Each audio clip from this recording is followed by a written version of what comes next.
Good evening. I'm going to start by apologizing in advance if I stop to cough or if I'm kind of raspy. I'm at what I hope is the tail end of about a month-long bout with bronchitis, so excuse me, apologies in advance.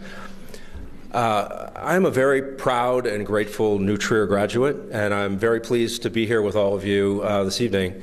On the topic of who is or isn't here, I want to say that my wife, Virginia Seitz, unfortunately is not able to be here. She's out of the country on an unavoidable work trip.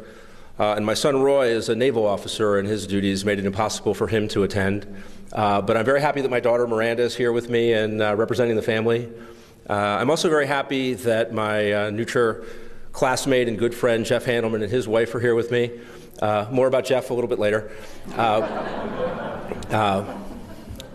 So I think of myself, we moved around a lot when I was a kid, but I think of myself as a Chicagoan, even though I've lived in Washington, D.C. for probably 30 years now. I was born in the Chicago area, actually at Evanston Hospital. We moved away before I was 1, and then we moved around the country pretty much every year and a half or 2 years. And I mostly attended small parochial schools at various places around the country. We moved back to Wilmette towards the middle of 8th grade.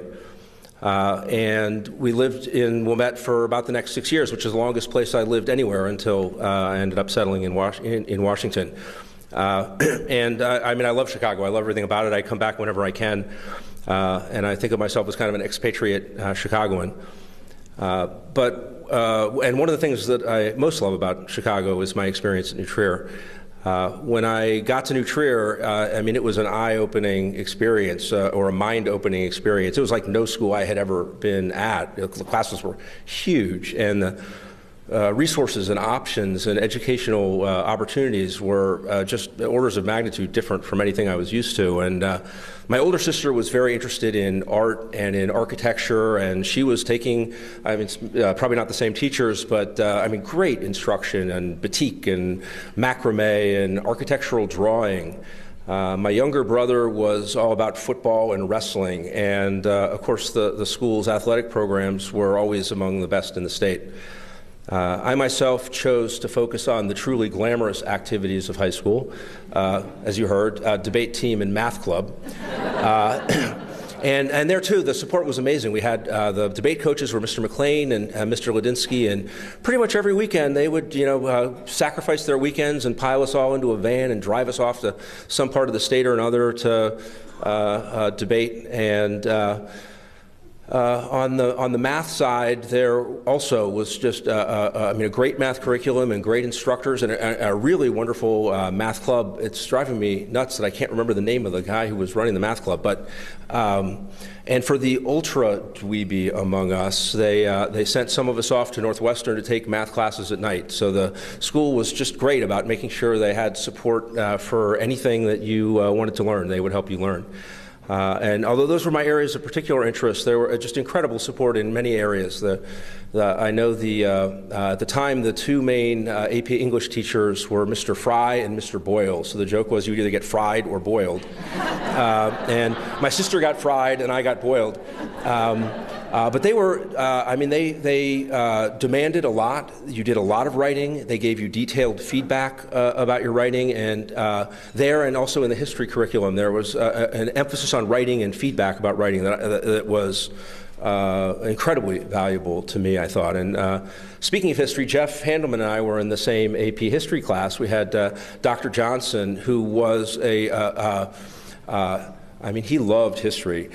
He was, a real enthusiast, but he was a very prim and proper person. But he had strong opinions about history, and he loved Frederick Jackson Turner, who was renowned for his frontier thesis, which was the idea that the American frontier was kind of a unique feature of American life that distinguished it from many of the European countries and played a huge role in the social and political development of the United States.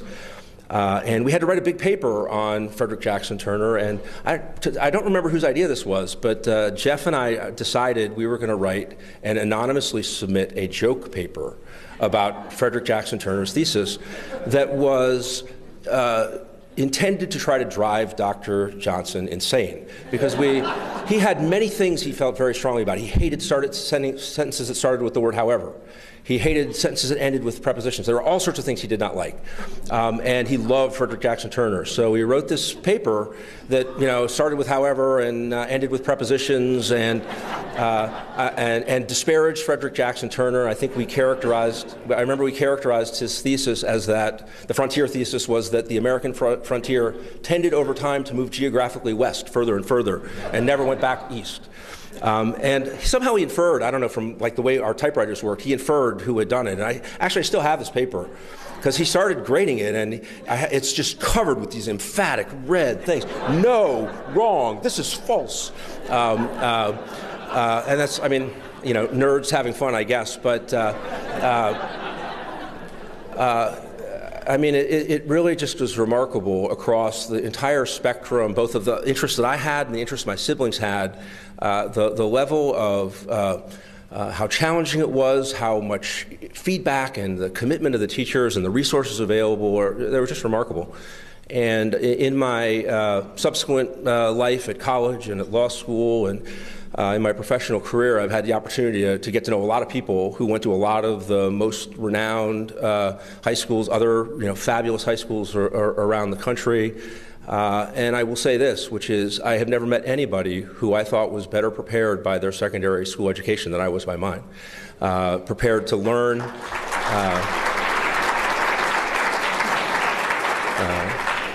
Prepared to learn, prepared to critically think, and prepared to write. I had my freshman year in college, I had a friend who was freaked out because she had a 20-page paper to write, and I thought, was it due tomorrow? I can see why then you'd be nervous. But and she's like, no, in my high school, I never wrote a paper that was longer than 5 pages long at all. And that was the opposite of my experience. I don't know, we probably did 10 papers, not counting the joke ones that were 15 or 20 pages long, and got feedback about them and in a way that I think was just remarkable. And so, I would say other than my parents, my education at New Trier was the best and strongest influence on my young life.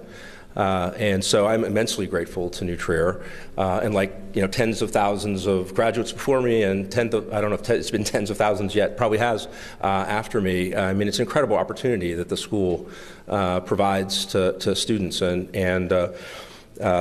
I just want to end by thanking New Trier for myself and for the many other graduates who've had the opportunity to benefit from it, and those who will continue to do so. And I also want to thank the Foundation for its support of New Trier's mission and for arranging this dinner, and thank you all for coming.